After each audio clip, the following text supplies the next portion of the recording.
Si regresáramos siglos en el tiempo, estaríamos en aprietos, pues muy pocos de los productos que usamos en nuestra vida cotidiana existían. Vivir en la Edad Media sería todo un desafío para nuestra sociedad, aunque si eres de los que no les gusta bañarse o solo lo hacen de vez en cuando, hubieras vivido en paz y muy feliz durante esa época. Número 1. Piojos y pulgas. El mundo medieval estaba plagado de piojos y pulgas que se encontraban en la ropa de cama y el pelo. Se dice que San Francisco de Asís llamaba a las pulgas y a los piojos perlas de la pobreza. Sin embargo, no solo se trataba de los habitantes más pobres, sino que incluso los aristócratas medievales más ricos y los monjes más santos fueron víctimas de estos insectos. Los nobles también las tenían, y a veces se rapaban la cabeza para eliminar a estos bichos. Solo que estos también habitaban en las pelucas que se ponían. La limpieza o la exterminación de estos insectos era realizada por las mujeres con la ayuda de una especie de escoba pequeña y podía hacerse en cualquier lugar posible, pero si se hacía cerca de las ventanas y del fuego era mejor para exterminarlos por completo. En el cabello también era muy habitual encontrar estos bichos. Hay casos conocidos como el de Santa Margarita de Hungría, que se negaba a lavarse el pelo para que los piojos la atormentaran. Otro caso muy alocado fue el de Thomas Becket. Cuando fue asesinado, los monjes que prepararon su cuerpo para el entierro descubrieron que su ropa interior estaba llena de piojos y pulgas, algo que fue interpretado como una especie de penitencia. A veces no se trataba de una suciedad buscada por negarse a la higiene, sino que la mayor parte de la población europea dormía en jergones de paja, los cuales eran muy propensos a desarrollar estas pequeñas criaturas. Número 2. Agua potable. El agua que abastecía los castillos y las ciudades medievales estaba contaminada en su mayor parte por los residuos y todo tipo de suciedad que se arrojaba a los ríos y arroyos. Muchas ciudades llevaban agua dulce para satisfacer las necesidades de la población. Sin embargo, los pozos eran problemáticos, principalmente cuando las zonas pobladas se expandían y las aguas subterráneas se contaminaban. Para resolver estos problemas, ciudades como Siena intentaron regular el acceso a las fuentes públicas de agua, pero no tuvieron éxito. Además de la falta de saneamiento básico, los habitantes de la ciudad arrojaban residuos desde sus ventanas y todo tipo de suciedad a los ríos, por eso mucha gente optó por beber cerveza y vino, en lugar de agua. El hecho de consumir estas bebidas podría causarles un gran problema de salud, incluso adicción, pero no tanto como el agua contaminada, que era una de las principales causas de enfermedad y muerte. Número 3. Higiene bucal. Nuestros hombres y mujeres medievales eran conscientes de la importancia de una buena y sana dentadura, y abundaban los consejos para cuidarla. Gilbert el Inglés, un médico del siglo XIII, recomendaba frotarse los dientes con polvos hechos de hierbas, como la menta, y también que se secaran los dientes después de comer con un paño de lino seco, para que no se pegara la comida y se produjera podredumbre. En Gales, los primeros cepillos de dientes se hacían con ramas de avellano y un extremo envuelto en tela. En la península ibérica se solía utilizar para su higiene un trapo de lino seco y cenizas de romero. Otras personas se limpiaban los dientes masticando malva, que es una planta que crece en zonas pantanosas. También masticaban hojas de menta o semillas de hinojo y anís.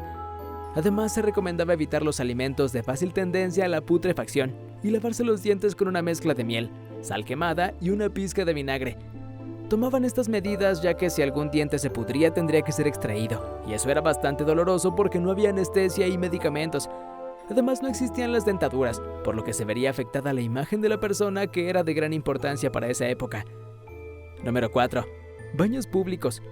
El baño público en un arroyo o en los ríos era una actividad habitual en la época medieval. Incluso los baños privados implicaban a más personas. El proceso de preparación de un baño para un noble de un castillo medieval era complejo, ya que implicaba muchas personas para transportar y preparar el agua para el baño.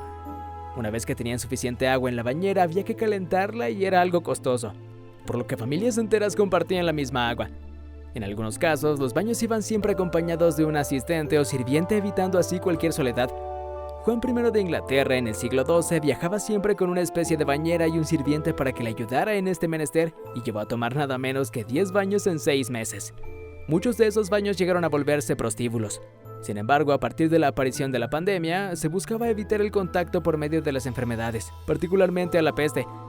En las mujeres el olor corporal y la transpiración era muy intensa, por lo que Trota de Salerno, médica italiana de mediados del siglo VI, recomendaba que se limpiaran con un paño humedecido en vino, en el que se habrían hervido hojas de arándanos y moras. Los pobres lo hacían en las aguas del río, estuviera el agua fría o no, y para disimular los olores utilizaban flores. Aún así no era una práctica cotidiana. Las personas podían pasar meses o años sin hacerlo. Número 5. Lavado de pelo. No solo se recomendaba la limpieza corporal, sino también del pelo. Los médicos recomendaban lavarlo al menos cada 3 semanas y la depilación y el afeitado. La regularidad con la que las mujeres se bañaban durante el periodo medieval variaba mucho, pero el lavado del cabello se realizaba con regularidad.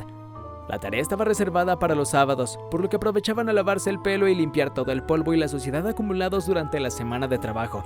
Los campesinos y los plebeyos se lavaban el pelo con menos frecuencia, pero independientemente de la regularidad del proceso requería asistencia. Las mujeres echaban agua en la cabeza con una jarra de agua y una palangana, si disponían de ella, y utilizaban una especie de shampoo a base de aceites, hierbas y minerales. También se peinaba cada día, a veces con polvos hechos de pétalos de rosa. La propia hija de Isabel la Católica, Juana la Loca, sentía tal afición por bañarse y lavarse el pelo que su marido, Felipe el Hermoso, llegó a temer que enfermara. La preocupación de él se debía a la creencia de que demasiados baños debilitaban el cuerpo. Número 6. Jabón medieval. En la época medieval el jabón se fabricaba con diversas sustancias, pero la más utilizada era una mezcla de limón y sal para formar una sustancia alcalina. Otras recetas incluyen cenizas de madera mezcladas con manteca o aceite, depende de la ubicación geográfica. Por ejemplo, los europeos del norte solían utilizar manteca de cerdo, mientras que los mediterráneos optaban por el aceite. El jabón podía moldearse en formas cilíndricas, bolas o barras, y según la riqueza del usuario podían incluir aromas como la lavanda. También había jabones con alto contenido en hidróxido de sodio que eran bastante duros y podían arruinar la piel con la misma facilidad con la que eliminaban la grasa. Sin embargo, fueron necesarios para las clases bajas de la época, ya que eran mucho más baratos, a diferencia de los nobles que utilizaban jabones a base de aceite. Número 7. Higiene diaria. La Facultad de Medicina Salernitana, una de las principales escuelas de medicina de la Europa medieval, publicó una guía de vida sana e higiénica entre los siglos XII y XIII, basándose en textos clásicos como los de Hipócrates y Claudio Galeno, así como en obras árabes.